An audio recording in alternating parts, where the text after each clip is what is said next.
என்னை இங்கே சாட்சி அளித்த தேவனுக்கு கோடான கோடி ஸ்தோத்திரம். ஒரு 10 வருஷமா ரொம்ப கஷ்டத்தில் இருந்தேன்.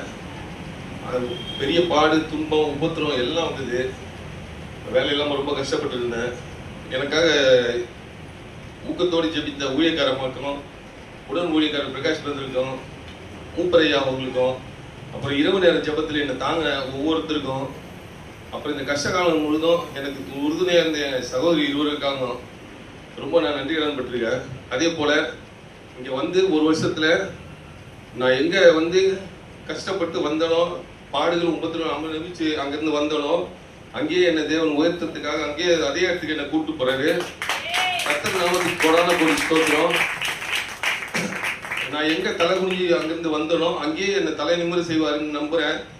எனக்காக ஜெபிச்ச ஒவ்வொருத்தருக்காகவும், அதே போல் இந்த சபையில் வர ஒவ்வொரு குடும்பத்துக்காகவும் கோடான கோடி ஸ்தோத்திரம். கர்த்தர் தாமே இந்த சாட்சியை ஆசீர்வதிக்க போறாங்க.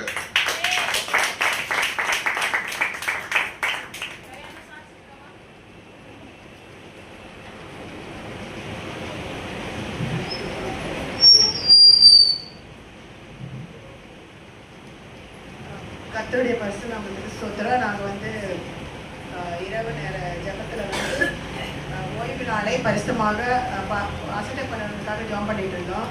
அந்த ஜபம் முடிஞ்சு அப்புறம் வேறு விண்ணப்பம் கொடுக்கும்போது கூட ஆண்டவர் அதை திருப்பி கொடுத்தாரு. ஓய்வு நாளே அசட்டை பண்ணுறதுக்காக ஜாம் பண்ணுங்க. நேற்று வந்து நடக்க வேண்டிய எக்ஸாம் வந்து முன்னாடியே சொல்லியிருந்தாங்க, நீங்கள் ஓப்பன் யூனிவர்சிட்டிலேருந்து எக்ஸாம் இருக்குது, அதனால நீங்கள் வாங்கன்னு சொல்லியிருந்தாங்க. சனிக்கிழமை சொன்னாங்க, சனிக்கிழமை சொல்லியிருந்தாங்க 3ஆம் தேதியிலே. நான் அப்பயே சொன்னேன், நான் 2 நாளில் நான் வரமாட்டேன், சண்டே நான் வரமாட்டேன் அப்படின்னு. இல்லை ஸ்டூடெண்ட்ஸ் கம்மியாக தான் இருக்காங்க, ஒரு நாள் தான், சாட்டர்டே மட்டும்தான் நீங்கள் வாங்க. நாங்கள் சரின்னு சொல்லிட்டேன். அதுக்கப்புறம் வந்து 30ஆம் தேதி அன்னைக்கு வந்து திருப்பி ஃபோன் பண்ணி, இல்லை அவங்க வந்து சண்டே மாற்றிட்டாங்க, அதனால உங்களை வர சொன்னாங்க. நான் சண்டேனா நான் வரமாட்டேன் அப்படின்னு சொன்னேன். நான் இல்லை அப்புறம் ஆஃப் டேவாவது வர சொல்கிறாங்க மேடம். இல்லை நான் அங்கேருந்து முடிச்சுட்டு வரவே, அவங்களுக்கு வந்து தெரியும் நான் பட்டோரில் போய்கிட்டு இருக்கேன். ஏன்னா எங்கள் வீட்டில் எல்லாருக்கும் கல்யாணம் ஆனது அந்த சர்ச்சு தான், அதனால வந்து நான் அந்த சர்ச்சுக்கு தான் போகிறேன்னு அவங்களுக்கு தெரியும். நான் சொன்னேன், நான் வந்து இப்போது அங்கே போகிற பட்டோரில் சர்ச்சுக்கு போகல, நான் திருவெச்சூர் போகிறேன், நான் வீட்டுக்கு வரத்துக்கே 5000.